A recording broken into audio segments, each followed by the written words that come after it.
Hello everyone. आज मैं आपको सॉलिडवर्क्स सॉफ्टवेयर 3D में कैसे डिजाइन करते हैं उसके लिए हम ट्यूटोरियल स्टार्ट किए हैं। यह ट्यूटोरियल पूरी बिगिनर्स के लिए है और मैं कोशिश करूंगा कि एक एक कमांड पे आपको ट्यूटोरियल मिल जाए और उस पे मॉडल भी आपको अच्छे मॉडल प्रैक्टिस के लिए हम आपको प्रोवाइड कर दें, जिससे आप सॉलिड वर्क पे आप परफॉर्म कर सकें। तो सबसे पहले हम अगर बात करते हैं सॉलिड वर्क में, तो ये हमारा इंटरफेस है। तो इंटरफेस हम ओपन करेंगे तो सबसे पहले हम सॉफ्टवेयर के लिए कि हम कैसे सॉफ्टवेयर ओपन करेंगे, यहाँ पे हम डबल क्लिक करेंगे आइकॉन और सॉलिड वर्क सॉफ्टवेयर का। थोड़ी देर वेट करने के बाद हमारा सॉफ्टवेयर ओपन होगा, उसका फर्स्ट इंटरफेस ओपन होगा। यह हमारा फर्स्ट इंटरफेस है। देख सकते हैं यहाँ पे 3 आइकॉन दिख रहे हैं, पहला पार्ट के लिए और सेकंड हमारा असेंबली के लिए और थर्ड हमारा ड्राइंग के लिए। अगर हम इसके ये 3 हमारा सॉलिड वर्क में आइकॉन है। अगर हमें चाइल्ड पार्ट सिंगल पार्ट अगर हमें बनाना है, सिंगल पार्ट पे अगर परफॉर्म करना है, सिंगल पार्ट हमें क्रिएट करना है, तो हम मॉडल पे रखेंगे और मॉडल के अंदर जाके हम पार्ट क्रिएट। लेकिन अगर आपको लग रहा है कि नहीं, हमें एक या एक से अधिक पार्ट पे हमें वर्क करना है, क्रिएट करना है, 3D की बात कर रहे हैं, तो आप असेंबली के अंदर जाके और आप क्रिएट कर सकते हैं। अगर आपको मॉडल क्रिएट हो चुका है और उसका 2D ड्राइंग बनाना है, यानी ड्राफ्टिंग करना है, तो आप ड्राफ्टिंग इंटर आइकॉन पे क्लिक करके आप ड्राफ्टिंग कर सकते हैं। सेम यही चीज आपको एडवांस के ऑप्शन में भी शो कर रहा है, बस इसका आइकॉन छोटा है। तो चलिए मैं सबसे पहले आपको पार्ट पे क्लिक करता हूं और पार्ट पे क्लिक करने के बाद हमारा सॉलिड वर्क का ये इंटरफेस ओपन हो गया। यह हमारा सॉलिड वर्क का इंटरफेस ओपन हो गया। तो सबसे पहले इंटरफेस पे यहाँ पे हम स्केच पे क्लिक करते। स्केच पे क्लिक करने के बाद ये हमारा इंटरफेस को हम सबसे पहले यहाँ पे, यह हमारा सॉलिड वर्क का इंटरफेस है। तो सबसे पहले अगर हम बात करें तो यहाँ पे सेव बटन है। तो सेव बटन हम कब यूज करते हैं, जब हम कोई मॉडल परफॉर्म कर रहे हैं, थोड़ी देर बाद कुछ उस पर काम करने के बाद हम इसको सेव कर देते हैं। तो यहाँ पे हमारा सेव बटन है, सेव हमारा बटन है सेव, और इसी के अंदर हमारा सेव एज है और सेव ऑल है। कोई भी मॉडल है उसका हम बना रहे हैं, थोड़ी देर बाद हमें उसको सेव कर देना है।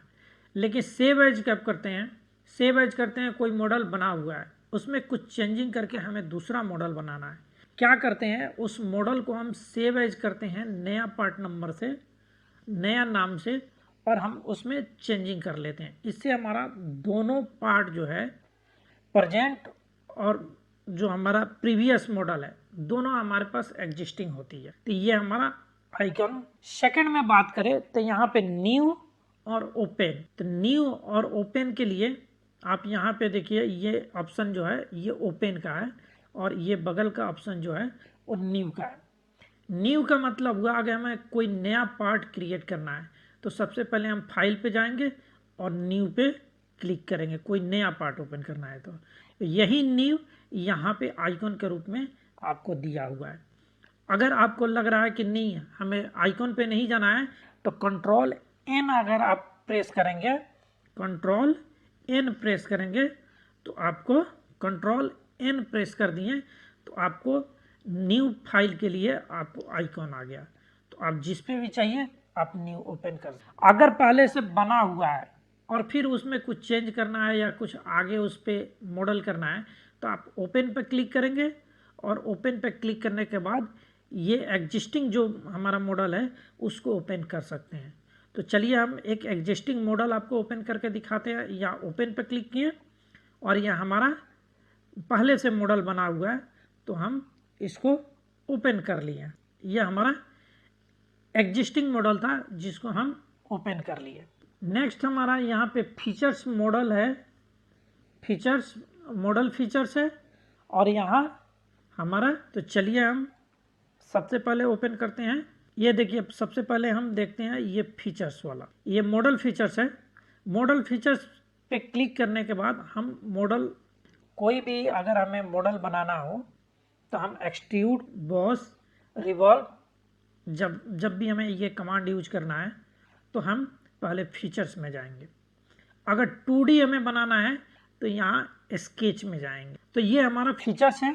तो हमें अगर सबसे पहले कोई भी चीज़ अगर क्रिएट करना है तो हमें उसके लिए 2D बनाना होता है। तो सबसे पहले हम स्केच में जाकर 2D बनाएंगे, फिर उसके ऊपर हम फीचर्स मॉडल का कमांड को अप्लाई करेंगे। उसके बाद यहाँ पे नीचे आप देख सकते हैं प्लेन हुआ, प्लेन और ओरिजिन दिया हुआ। यहाँ पे 3 प्लेन और ओरिजिन दिया हुआ। तो सबसे पहले देखिए यहाँ पे फ्रंट प्लेन, टॉप प्लेन और राइट प्लेन, ये 3 प्लेन दिया हुआ है। और ओरिजिन की बात करें तो यहाँ पे ओरिजिन जो है कोऑर्डिनेट, यहाँ पे आप देख सकते हैं कि यहाँ पे जैसे आप क्लिक करेंगे तो यहाँ पे एक पॉइंट मिल जा रहा है, ओरिजिन कहते हैं, जो 0 कोऑर्डिनेट पे है। यहाँ पे आइकॉन आपको दिख रहा है 3D, इसको कहते हैं features manager design tree. Features manager design tree क्या होता है? जब भी हम कोई भी कमांड यूज करेंगे, जैसे हम यहाँ पे स्केच यूज करेंगे तो यहाँ पे एक नेविगेटर क्रिएट होते जाएगा। मतलब यहाँ पे हमें ट्रैकिंग मिलते जाएगा कि हमने कौन कौन सा कमांड यूज किया है, आपने कौन कौन सा कमांड यूज किया है, वो ट्रैक मिलेगा। तो यहाँ पे इसको कहते हैं फीचर्स मैनेजर डिजाइन ट्री। उसके बाद यहाँ पे देखिए zoom to fit. Zoom to fit जो है, जैसे जूम टू फिट कमांड मैं आपको प्रैक्टिकल दिखाता हूँ कि क्या होता है। जैसे ये बाहर यहाँ पे मॉडल देखिए साइड में है, इसको हमें फिट करना है तो जूम टू फिट क्लिक करेंगे तो ये हमारा फिट हो जाएगा। तो मतलब कोई भी, जैसे कि ये बाहर है, ये यहाँ छोटा है, दिख नहीं रहा है, चाहे इधर साइड में है, यहाँ साइड में है, लेकिन जैसे जूम टू फिट करेंगे तो ये सेंटर में आ जाएगा। सेकेंड है zoom to area. Zoom to area कहता है कि जैसे किसी भी एरिया पे हम विंडो बना के सिलेक्ट करेंगे, जैसे कोई भी एरिया पे हम विंडो बना के सिलेक्ट करेंगे वो एरिया जूम हो जाए। ये हमने एरिया तो जूम टू फिट हो जा रहा है, जूम टू एरिया हो रहा है। और जूम टू एरिया के बाद जूम टू फिट कर देंगे तो हमारा सेंटर में आ जाए। ठीक है। उसके बाद यहाँ पे सेक्शन है। सेक्शन में देखिए एक्स, वाई और जेड तीनों सेक्शन में हम कैसे, अगर यहाँ पे देखिए कोई सेक्शन दिखाना है तो हम सेक्शन यहाँ पे करके दिखा सकते। उसके बाद यहाँ पे देखिए ओरिएंटेशन व्यू है। ओरिएंटेशन व्यू हो गया कि आपको आइसोमेट्रिक रखना है, फ्रंट भी रखना है, टॉप भी रखना है, लेफ्ट व्यू रखना है, ये सारे आपको जो व्यू आपको चाहिए। देखिए ये लेफ्ट व्यू हम रखना है तो ये लेफ्ट व्यू हो गया।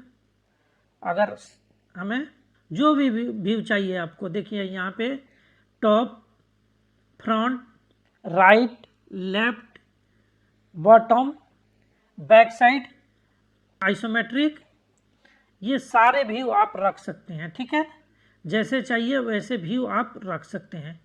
तो इसके लिए हमें ये व्यू ओरिएंटेशन कमांड जो है वो रखा गया है, व्यू ओरिएंटेशन इसको कहते हैं। अब बात करते हैं कोऑर्डिनेट की और कस्टम यूनिट की। यूनिट हमें क्यों इंपॉर्टेंट है? कोई भी आपको मॉडल क्रिएट करना है तो आपको इंच में करना है, mm में करना है। अगर इंडिया में काम करना है तो mm में करना है, तो यहाँ पे mm में करना है तो मिलीमीटर ग्राम सेकेंड में आप इसको सेलेक्ट करेंगे। अगर इंच में करना है तो इंच के लिए IPS में सेलेक्ट करेंगे। ठीक है ना। सेंटीमीटर में काम करना है तो जो भी आपको यूनिट चाहिए यहाँ से आप यूनिट कन्वर्ट करके आप मॉडल बना सकते। नेक्स्ट ये हमारा कोऑर्डिनेट है, एक्स, वाई और जेड। ये हमारा दिखा सकता है कि मॉडल का व्यू कैसे है। इसके लिए एक और देखते हैं ऑप्शन। यहाँ पे ऑप्शन है, ऑप्शन सेटिंग में जाते हैं, ऑप्शन है। यहाँ पे देखिए ऑप्शन में सिस्टम ऑप्शन है, इसके अंदर हम सेटिंग कर सकते हैं। जैसे कलर चेंज करना है, स्केच के लिए, डिस्प्ले के लिए, परफॉर्मेंस के लिए, ड्राइंग के लिए, कोई भी आपको सेटिंग चेंज करना है तो यहाँ से करते हैं। और इसके लिए हम नेक्स्ट ट्यूटोरियल में एक एक करके मैं बताते जाऊंगा। सो इसका यूज करेंगे हम। 2 पॉइंट और देखते हैं। सबसे पहले इसको बोलते हैं कमांड मैनेजर। जैसे कि ये पूरे एरिया जो है, पूरा एरिया को हम क्या बोलते हैं? कमांड मैनेजर बोलते हैं। ठीक है। और यहाँ पे जो है देख रही है, यहाँ पे जो आप दिख रहे हैं ये लॉगिंग करते हैं। जैसे कि आपको टीम सेंटर से अटैच है तो यहाँ से हम लॉगिंग करते हैं, या आपको सॉलिडवर्क का लाइसेंस वाला है, आप किसी कंपनी में काम कर रहे हैं, सॉलिडवर्क का लाइसेंस है तो यहाँ से आप लॉगिंग करते हैं। अब मैं देखता हूँ कि ये तीन जो हमने पार्ट आपको दिखाया, देखिए डॉक्यूमेंट क्या होता है सॉलिड वर्क में, जैसे मैंने बताया कि मॉडल, आपको फिर से दिखाते हैं, फिर से मैं आपको दिखाता हूँ यहाँ पे क्लिक करके। ये देखिए पार्ट, असेंबली और ड्राइंग। तो अगर कोई पार्ट है आपने बनाया है तो उसको कैसे आपका पहचानेंगे कि ये पार्ट है कि असेंबली है कि ड्राइंग है। तो इसके लिए देखिए जब भी आप सेव करेंगे तो सेव जिस फोल्डर में करेंगे तो वहाँ पे डॉट के बाद SL यानी SLD यानी सॉलिड वर्क असेंबली फाइल होगी, ठीक है ना। तो SLD ASM यानी असेंबली होगी। देखिए जैसे मैंने आपको मॉडल में दिखाया था कि यहाँ अगर चाइल्ड पार्ट क्रिएट करते हैं तो यहाँ पार्ट पे क्लिक करना है। तो जब इसको आप सेव करेंगे किसी भी फोल्डर में तो कैसे पहचानेंगे उस फोल्डर को कि ये सॉलिड वर्क के कौन सा फाइल है। जैसे कि एग्जांपल के थ्रू में आपको दिखा देते हैं, मैंने यहाँ पे एक मॉडल बना के सेव किया हुआ है। तो आप कैसे पहचानेंगे ये चाइल्ड पार्ट है या असेंबली है या ड्राइंग है, कैसे पहचानेंगे। सेव करके रखा है, एक मॉडल क्रिएट किया हुआ है। यहाँ पे हम देखते हैं कि इसके प्रॉपर्टीज में, तो यहाँ पे .SLD.PRT है, मतलब कि ये पार्ट है, समझ रहे हैं। .SLD.PRT मतलब ये सिंगल पार्ट है। अगर .SLD.ASME होगा तो असेंबली होगा। अगर .SLD यानी सॉलिड वर्क DRW होगा तो हमारा क्या होगा, ड्राइंग होगा। तो यहाँ पे देखिए मैंने एक प्रॉपर्टीज में लगाया हुआ है, आप यहाँ पे देखिए ध्यान से। तो यहाँ पे सॉलिड वर्क पार्ट है यानी चाइल्ड पार्ट है। अगर सॉलिड वर्क यहाँ पे DRW होता तो ड्राइंग हम पहचान लेते हैं। यदि हमारे वीडियो आपको अच्छे लगे तो प्लीज़ चैनल को सब्सक्राइब कीजिए।